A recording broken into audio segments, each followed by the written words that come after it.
ஆண்டவருக்கு சொன்ன இயேசுவின் நாமத்தினாலே இந்த நாளிலே கர்த்தருடைய சமூகத்தை கூடி கர்த்தர் ஆராதிக்கும்படியாக உன்னதமான தேவனுக்கு நன்றி செலுத்தும்படியாக ஒரு பெரிய வாக்கியத்தை கர்த்தர் தந்தபடினாலே ஆண்டவருக்கு நன்றி சொல்லுகிறேன். கர்த்தர் நம்மை ஆசீர்வதித்து கர்த்தர் நடத்துவாராக. பிரியமானவர்களே, இந்த வருகிற நாட்களே கானான் யாத்திரை குறித்து நாம் தியானிக்கும்படியாக இருக்கிறோம். அல்லேலூயா. 2 மாதங்கள் கழித்து பிரியமானவர்களே, வருகிற மே மாதத்திலிருந்து கானான் யாத்திரை, இஸ்ரவேல் ஜனங்கள் எகிப்திலிருந்து கானானுக்கு அவர்கள் பிரயாணப்பட்டார்கள். அந்த 40 ஆண்டு காலத்துல அவரை சென்று அடைவதற்கான தடைகள் என்ன, அங்கே இருந்தான பிரியமானவர்களே ஆசீர்வாதங்கள் என்ன, கர்த்தருடைய மேன்மை என்ன, அவர்கள் கண்ட யுத்தங்கள் என்ன, நம்முடைய பரலோகராஜ்யத்துக்கு நாம் பிரயாணப்படுகிற அந்த பிரயாணத்துல நாம் சந்திக்க போகிற காரியங்கள் என்ன என்பதை குறித்து நாம் தொடர்ச்சியாக நாம் ஆராய்ந்து பார்க்கும்படியாக இருக்கிறோம். வேதத்தின் வழியை கர்த்தர் நம்மோடு கூட இடைப்படுவாங்க. இன்னைக்கு ஒரு காரியத்தை உங்களோடு கூட நான் பகிர்ந்து கொள்ளும்படியாக இருக்கிறேன். ஆவியானவர் நம்மோடு கூட ஈடுபடுவாராக. ரோமர் 4வது அதிகாரம் 8வது வசனத்தை வாசிக்கலாம். ரோமர் 4வது அதிகாரம் 8வது வசனம். எவனுடைய பாவத்தை கர்த்தர் எண்ணாதிருக்கிறாரோ அவன் பாக்கியவான் என்று தாவீது சொல்லி இருக்கிறான். வேதம் சொல்லுகிறது, எவனுடைய பாவத்தை கர்த்தர் எண்ணாதிருக்கிறாரோ அவன் பாக்கியவான். அல்லேலூயா. எவனுடைய பாவத்தை கர்த்தர் எண்ணாதிருக்கிறாரோ அவன் பாக்கியவான் என்று சொல்லி சங்கீதக்கான தாவீது தன்னுடைய புஸ்தகத்திலே அவன் எழுதி கொண்டு போவதை நீங்கள் நாம் அறிந்து கொள்ள முடியும். மனிதனுடைய வாழ்க்கை நாம் எடுத்துக்கொண்டோம் என்று சொன்னார். பிரியமானவர்களே, நம்ம 99 நல்ல காரியம் செய்திருப்போம். நல்ல காரியம் நம்மளால எவ்வளவு உதவ முடியுமோ அவ்வளவு உதவி நம்ம செய்திருப்போம். எல்லாருமே செய்திருப்போம். ஏதோ ஒரு காரியத்தை தவறு இருப்போம். அந்த தவறுதல் மனிதனுக்கு போயிருந்தவரை 99 நல்ல காரியம் செய்ய வைக்கவே யோசிக்க மாட்டோம். அதுதான் மனிதனுடைய காரியம். ஒரு பாவம் அல்லது ஒரு சின்னவனுக்கு தவறை நாம் செய்து விட்டோம் என்று சொன்னால் அவனுடைய ஜீவனால் அளவு அந்த தவறை அவன் எண்ணிக்கொண்டே இருப்பான். எங்கே பழி வாங்க சமயம் கிடைக்கிறதோ அங்கே அந்த பழி அவன் தீர்த்து கொண்டு செல்ல நாம் பார்க்க முடியும். அதுவரை அவன் சொல்லுவதற்கான ஜீவனுள்ள நாளும் அதை நினைச்ச மாட்டேன், நான் மறைக்கவே மாட்டேன்னு மனிதன் சொல்லுவான். ஆனா கர்த்தர் சொல்லுகிறார், வேதம் சொல்லுது, எவனுடைய பாவத்தை கர்த்தர் எண்ணாமல் போகிறாரோ அவன் பாக்கியவான். அப்படி என்று சொன்னால் நான் செய்த பாவத்தை கர்த்தர் எண்ணக்கூடாது. நான் செய்த பாவம் கர்த்தருடைய கண்களுக்கு முன்பாக வரக்கூடாது. நான் செய்த அக்கிரமம் தேவனுக்கு முன்பாக வரக்கூடாது. அவர் எல்லாவற்றை அகற்றி போட வேண்டும். அதுதான் வேதம் நம்ம கற்றுக் கொடுக்கிற ஒரு காரியம். எனவே இந்த பாவத்தினுடைய காரியங்கள் என்ன, அதை மேற்கொள்ளக்கூடிய வழி என்பதை கொடுத்து உங்களோடு கூட நான் பகிர்ந்து கொள்ளும்படியாக இருக்கிறேன். ஆவியானவரோடு கூட இடைப்படுவாங்க. சரி, முதலாவது நம்ம பார்க்க வேண்டிய எது பாவம். நம்ம பாவம் செய்யக்கூடாது, அக்கிரமம் செய்யக்கூடாது, அப்படி செய்யக்கூடாது, இப்படி செய்யணும்னு சொல்லலாம். சரி, எது பாவம்? பாவம்னா என்ன? அதை நாம் அறிந்து கொள்ள வேண்டும். ஆனா பொதுவாக சொல்லுவோம், பாவம் செய்ய கூடாது, அநியாயம் செய்யக்கூடாது. அப்படி எது பாவம்? பைபிள் எதை பாவம் நம்ம காண்பித்துக் கொடுக்கிறது? வேதத்தை நீங்க பார்க்கும்போது 1 யோவான் 3வது அதிகாரம் 4வது வசனத்தை வாசிக்கலாம். பாவம் செய்கிற எவனும் நியாயப்பிரமாணத்தை மீறுகிறான். நியாயப்பிரமாணத்தை மீறுகிறதே பாவம். அதாவது தேவன் நமக்கு கொடுத்த வேத சட்டத்தை மீறி நடப்பது எல்லாம் என்னதான் பாவம். அப்படின்னா வேதத்துக்கு புறம்பே நம்ம செய்கிற எல்லாமே பாவம். வேதத்துக்கு புறம்பாக கர்த்தர் அனுமதிக்காத எந்த காரியத்தை செய்தாலும் அது பாவம் என்று வேதம் சொன்னால், வேதம் சொல்லுது நியாயப்பிரமாணத்தை மீறுகிறது பாவம். பாவம் செய்கிறவன் நியாயப்பிரமாணத்தை அவன் மீறி நடக்கிறான். கர்த்தர் கொடுத்த பாவம் செய்வன் கர்த்தர் கொடுத்த கர்த்தரை அவன் மீறி நடக்கிறான். கர்த்தருடைய காரியத்தை அவன் கடைபிடிப்பதில்லை. எனவே வேதம் சொல்லுது நியாயப்பிரமாணத்தை மீறுவதெல்லாம், வேத சட்டத்தை மீறுவது எல்லாம் பாவம் என்று வேதம் நமக்கு சொல்லுகிறது. சரி, அப்ப நியாயப்பிரமாணத்தை மீறுகிறோம். எவற்றில்லாம் நியாயப்பிரமாணத்தை நம்ம மீறுகிறோம்? நியாயப்பிரமாணத்தை மீறுவது பாவம். எதை செய்வதனால கர்த்தருடைய பிரமாணங்களை நாம் விட்டு விலகுகிறோம். வேதம் நம்ம கற்றுக் கொடுக்கிற ஒரு காரியம் என்ன? கலாத்தியர் 5வது அதிகாரம், முதலாவதாக கலாத்தியர் 5வது அதிகாரம் 19, 20, 21 வசனத்தை கலாத்தியர் 5ஆம் அதிகாரம் 19, 20, 21. மாம்சத்தின் கிரியைகள் மாம்சத்தின் கிரியைகள் வெளியரங்கமாக இருக்கின்றன. அவையாவன விபச்சாரம், வேசித்தனம், அசுத்தம், காமவிகாரம், விக்கிரகங்களை, வெள்ளி சொல்லியும் பில்லி சொல்லியம், பகைகள், விரோதங்கள், வைராக்கியங்கள், கோபங்கள், சண்டைகள், பிரிவினைகள், மார்க்க பேதங்கள், பொறாமைகள், கொலைகள், வெறிகள், கல்யாணிகள் முதலானவைகளே, இப்படிப்பட்டவர்களை செய்கிறவர்கள் தேவனுடைய ராஜ்யத்தை சுதந்திரிப்பது இல்லை என்று முன்னே நான் சொன்னது போல இப்பொழுது உங்களுக்கு சொல்கிறேன். அல்லேலூயா. ஒரு பெரிய ஒரு பட்டியலை போல எழுதுகிறான். சபைகளது மாம்சத்தின் கிரியை நம்முடைய சரீரத்தினாலே வெளிப்படக்கூடிய காரியம் என்ன, நம்முடைய மாம்சத்தினாலே வெளிப்படக்கூடிய பாவம் எதெல்லாம் என்று சொல்லி அவன் தெளிவாக ஒரு பட்டியலை போடுவது மாத்திரமல்ல, அந்த வசனம் கடைசி பெரியமானவர்கள் சொல்லுகிற 21 வசனம் சொன்னா, இப்படிப்பட்டவர்களை செய்கிறவர்கள் தேவ ராஜ்யத்தை சுதந்திரிப்பது இல்லை. அப்ப மாம்சத்தின் கிரியில ஏதாவது ஒண்ணு எனக்குள்ள இருந்தாலே போதும், நான் தேவராஜ்யத்தை நினைச்சால போக முடியாது. நம்ம மற்றவங்களை சொல்றோம், அவன் அநியாயம் செய்தான், அவன் பாவம் செய்துட்டான், அவன் விபச்சாரம் பண்ணிட்டான், அவன் இன்னொரு காரியத்தை பண்ணிட்டான், அவன் கொலை பண்ணிட்டான், அவன் பெரிய பாவத்தை அவன் செய்துட்டு இருக்கிறான், பெரிய அக்கிரமக்காரன் சொல்றோம். ஆனா இந்த மாம்சத்தின் கிரியில எந்த ஒண்ணுமே இல்லைன்னு எத்தனை சொல்ல முடியும்? ஆனா நம்ம அடுத்தவங்க நினைச்ச போற சொல்லிட்டு அவன் அப்படி செய்தான், அவன் இப்படி செய்தான், இப்படிப்பட்ட பெரிய பாவத்தை செய்தான். என் பாவம் பாவம் பைபிள் அந்த அழகா நம்ம சொல்லி ஆரம்பிக்கிறது. மாம்சத்தை கிரிகளை கட்ட அழகா பட்டியல் விடுகிறான் பவுல் சபைக்கு. இதுல ஒண்ணு இருந்தாலே போதும், நம்ம தேவராட்சியத்துடைய சொல்லலையே, அதுதான் பிரமாணத்தை மீற வைக்கும். நியாய பிரமாணத்தை மீறுவதுதான் பாவம். இதெல்லாம் நியாய பிரமாணத்தை நம்ம மீற வைக்கிறது பவுல் எழுதுறான். நம்ம நினைக்கிறான் விபச்சாரம் இல்ல, வேசித்தனம் இல்ல, காமகாரம் இல்ல, அசுத்தமான எந்த காரணம் செய்யல, சண்டை போடுறோம் இல்லையா, மற்ற மேல பரவ இருக்குதா இல்லையா, பகை இருக்குதா இல்லையா, விரோதங்கள் இருக்குதா இல்லையா, பிரிவுகளை உருவாக்குறோம் இல்லையா. அப்ப இதெல்லாம் என்னது? பாவம். அப்ப இதுல ஒண்ணு அப்படிப்பட்ட பெரிய பாவம் செய்யணும் இந்த சிறு காரியம் இருந்தாலே தேவராட்சியத்தில் நுழைய முடியாது. இவெல்லாம் நம்மளுக்கு அகற்றப்பட வேண்டும். அதான் பாவத்தை நம்ம பட்டியலிடணும். எது பாவம்? இரண்டாவது சொல்லும்போது வேதம் சொல்லுது, எரேமியா 17ஆம் அதிகாரம் 9வது வசனம் சொல்லுது, வாசிக்கிறோம். எரேமியா 17:9. எல்லாவற்றையும் பார்க்கிறோம், இருதயமானது திருக்குள்ளதும் கேட்டுள்ளதுமாய் இருக்கிறது. மாகா கேடுள்ளதுமாய் இருதயம் திருக்குள்ளதும் மாகா கேடு நிறைந்தது. எரேமியா சொன்னார், அது கேடு நிறைந்த நம்முடைய இருதயம். ஏன்னா நம்ம பாவத்தினுடைய மூல காரணமே நம்முடைய இருதயம் என்று வேதம் சொல்லுகிறது. மத்தேயு 15ஆம் அதிகாரம் வாசிக்கலாம். 19வது வசனம் சொல்லுகிறது,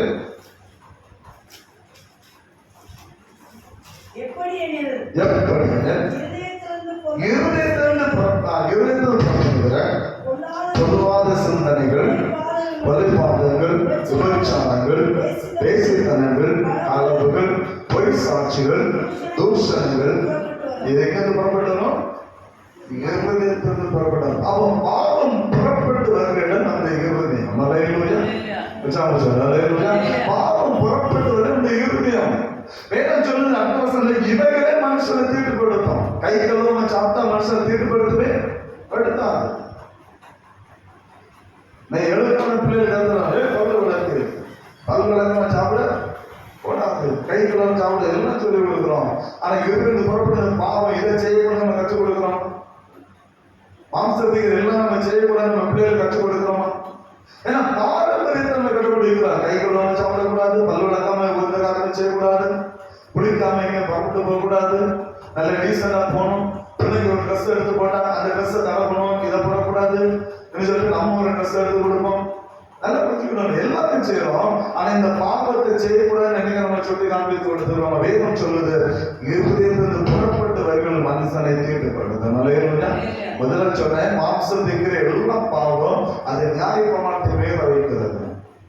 இரண்டாவது, இருதயத்தில் புறப்பட்டது எல்லாமே பாவம், அது மனுஷனை தீட்டுப்படுத்துகிறது. அது தேவ ராஜ்யத்துக்குள்ளே மனிதன் நுழையக்கூடாதபடிக்கு அது தடையாக இருக்கிற ஒரு காரியத்தை நீங்கள் அறிந்து மத்தேயு 11வது அதிகாரம் 12வது அதிகாரம் மத்தேயு 12வது அதிகாரம் 30வது வசனத்தை வாசிங்கள். என்னோட இராதவன் என்னோட இராதவன் எனக்கு விரோதியா இருக்கிறான். என்னோட சேர்க்காதவன் சிதறடிக்கிறான். அந்த தெளிவச்ச என்னோட இராதவன் எனக்கு விரோதி. ஆண்டவரோடு கூட நம்ம இல்லைன்னு சொன்னா நாம் ஆண்டவருக்கு விரோதி, அதாவது பாவிகள். ஆண்டவரோடு கூட இருக்கணும்.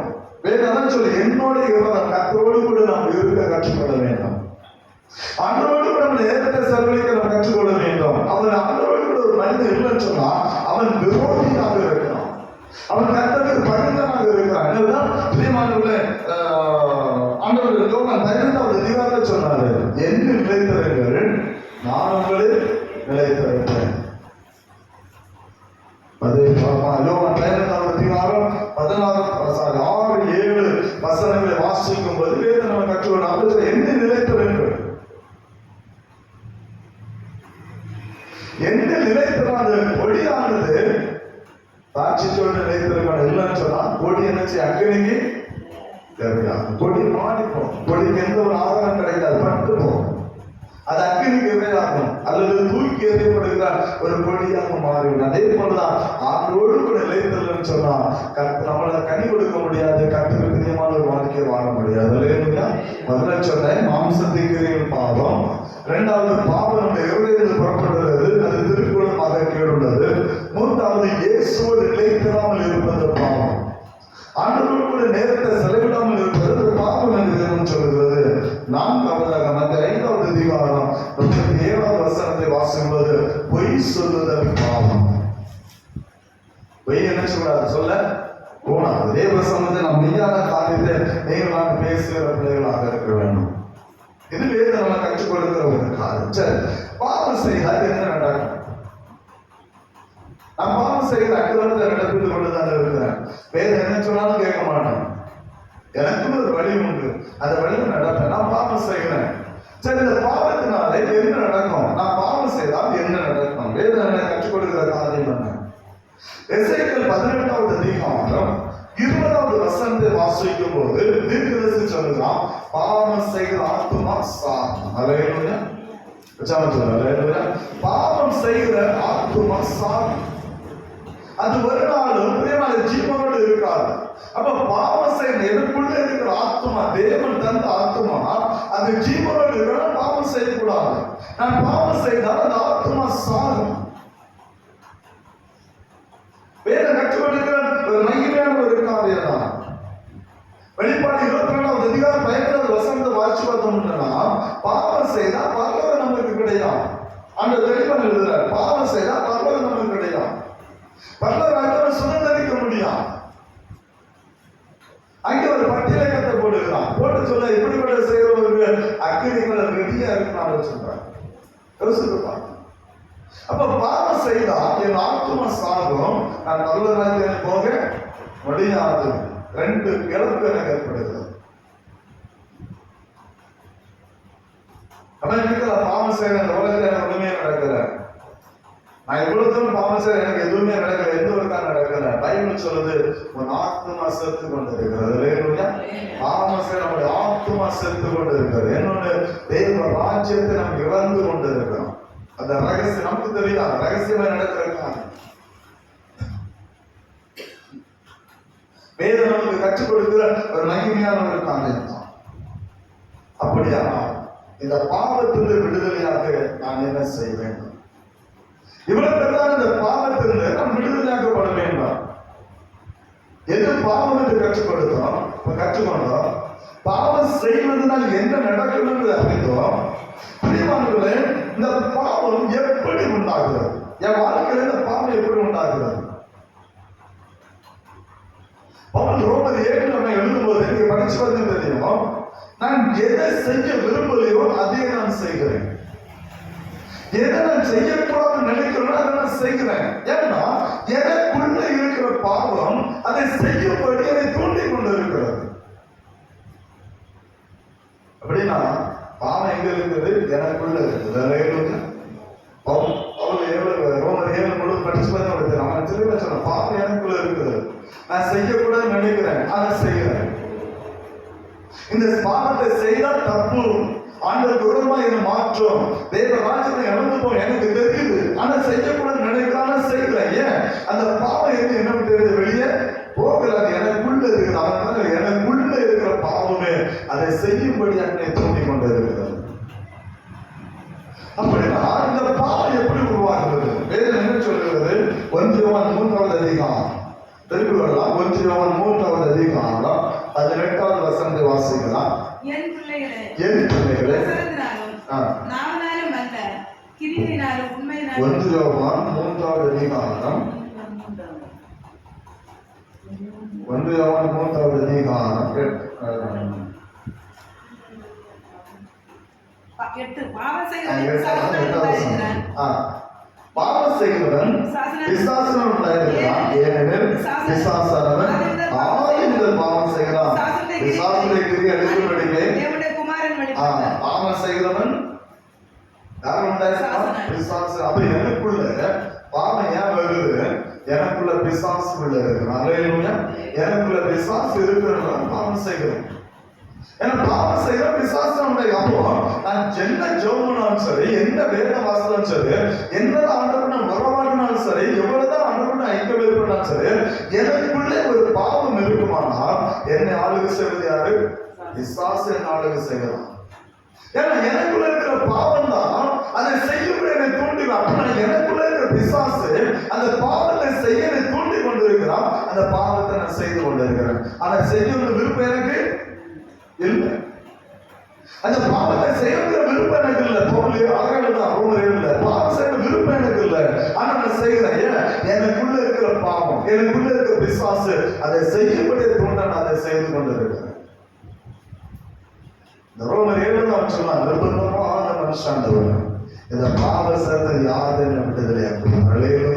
அவன் தேவ சொல்ல கேட்ட அந்த பாவ சரீரம், அந்த சரீரத்தில் யாருன்னு விடுதலை ஆக்க முடியும். வேதம் கற்றுக் கொடுக்கிறவர்களுக்காக லூக்கா 22வது அதிகாரம் 3வது வசனத்தை படிச்சு பார்த்தீங்கன்னா, இதுவரை ஆண்டவரோடு கூட தான் யூதாஸ் இருந்தான், கர்த்தரோடு கூட தான் உறவாடினான், அவரோடு கூட ஊழியம் செய்தவன் தான், அபிஷேகத்தை பெற்றவன் தான், அதிகாரத்தை பெற்றவன் தான், அற்புதங்களை அடையாளங்களை செய்தவன் தான், கர்த்தரோடு கூட உறங்கினவன் தான், கர்த்தரோடு கூட இருந்தவன் தான். ஆனா 22:3 வேதம் சொல்லுகிறது, பிசாசு அவனுக்குள் நுழைந்தான். யூதாசுக்குள்ளே பிசாசு நுழைந்தான். பிசாசு உள்ளே நுழைந்த உடனே ஆண்டவரை காட்டிக் கொடுக்க அவன் தீர்மானம் எடுக்கிறான். ஆண்டவருக்கு குற்றமில்லாத ரத்தத்தை காட்டிக் கொடுக்கும்படியாக, குற்றமில்லாத பாவம் செய்யாத ஆண்டவரை காட்டிக் கொடுக்கும்படியாக அவன் தீர்மானம் வகை தேடி கொண்டு, ஏன் அவனுக்குள்ள இருக்கிற பிசாசு அதை செய்யும்படி அவனை தூண்டி கொண்டு இருக்கிறது. ஏன்னா இதுவரை ஆண்டவரோடு கூட இருந்தா பாவம் செய்யல, இதுவரை ஆண்டவரோடு கூட இருந்தா அபிஷேகத்துக்குள்ள இருந்துச்சு, இதுவரை ஆண்டவரோடு கூட இருந்தா அற்புதங்களை அடையாளங்களை எல்லாமே செய்யலாம். ஆனா இப்ப பிசாசுடைய நுழைந்தபடினாலே எப்ப ஆண்டவரை காட்டி கொடுக்கலாம், எப்ப 30 வெள்ளிக்காசு எனக்கு கிடைக்கும், அந்த குற்றமில்ல ரத்தத்தை காட்டி கொடுத்து நான் பெரிய ஆள் ஆயிரமே சமாளிச்சுதான் சொல்லு, அவனுடைய எண்ணங்கள் திட்டங்கள் கர்த்தருக்கு விரோதமாக அதை செயல்படுகிறது. நீங்களால் அறிந்து கொள்ள முடியாது. அதான் என்ன சொல்ல, பாவம் செய்கிறவன் பிசாசினால் உண்டாயிருக்கிறான். சரி, இந்த பாவம் என்ன விட்டு மாறணும், நான் என்ன செய்யணும்? இந்த பாவத்துல வெளியே வரணும். ஏன்னா பாவம் கர்த்தருக்கு விரோதம் என்னை கொண்டு போகுது. அந்த பாவம் பெரியமானவர்களே தேவனுக்கு தேவன் நியாயப்பிரமாணத்தை மீற வைக்குது. அந்த பாவம் பிசாசுடைய கிரியைகளை செய்ய வைக்குது. அதனால என்னோட பரிசுத்தத்தை இழந்து போகிறேன், என்னோட ரட்சிப்பை இழந்து போகிறேன், என்னோட அபிஷேகத்தை இழந்து போகிறேன், கடைசியா பரலோக ராஜ்யத்தை இழந்து போகிறேன். எனவே அந்த ராஜ்யத்தை திரும்ப பெற்றுக்கொள்ள வேண்டும். அந்த பரலோக ராஜ்யத்தை பிரவேசிக்கிறவன் மாறணும். ஆனா இழந்து போன அபிஷேகத்தை நான் பெற்றுக்கொள்ளணும், இழந்து போன ரட்சிப்பு, இழந்து போன பரிசுத்தத்தை நான் பெற்றுக்கொள்ள நான் என்ன செய்யணும்?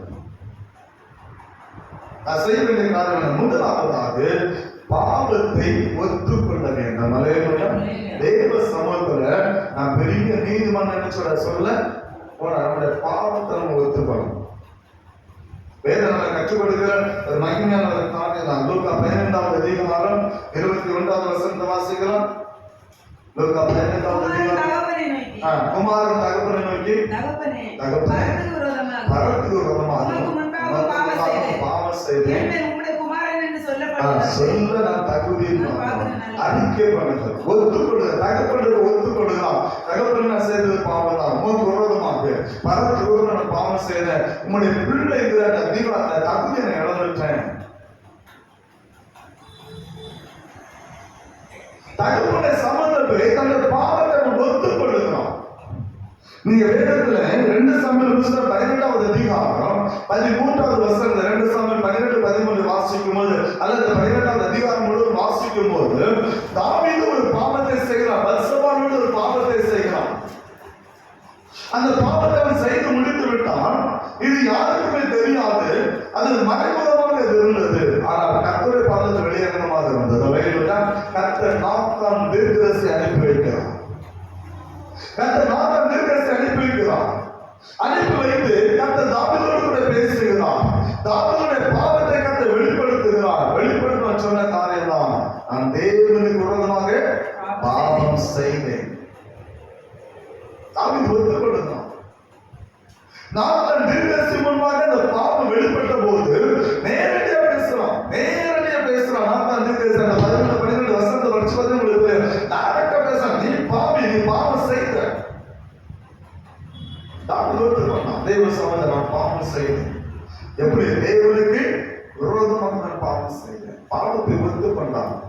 நாத்தான் சொன்னார், பாவனை சாகாதபடிக்கு கர்த்தர் பாவத்தை நீங்க செய்தார்.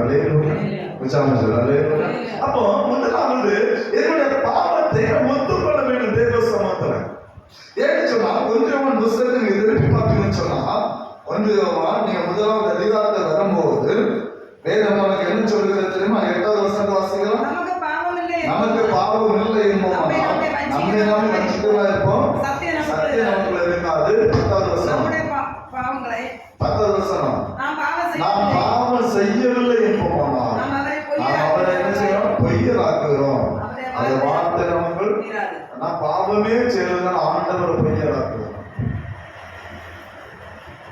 அதான் நம்ம முதல்ல காண்பித்து விடுறேன். இந்த மாம்சத்துக்கு கலாச்சார 5 மாசத்துல 19-21 அதுல இந்த பாவம் இல்லைன்னு யாரும் என்ன சொல்ல?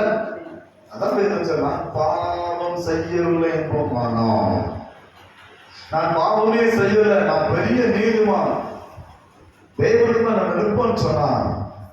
பிரியமானவர், வேதம் சொல்லுது, நாம் ஆண்டவரை பொய்யராக்குகிறோம், சத்தியம் நமக்குள்ள இருந்தார்.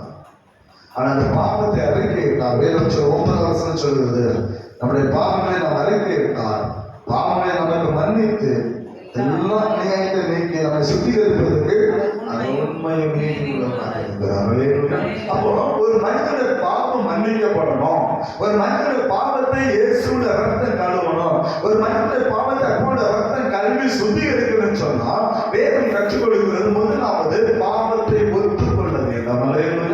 நான் பாவம் என்பதை தேவ சமூகத்தில் ஒத்துக்கொள்ள வேண்டும். நான் பாவம் செய்தேன் என்பதை ஒத்துக்கொள்ள வேண்டும்.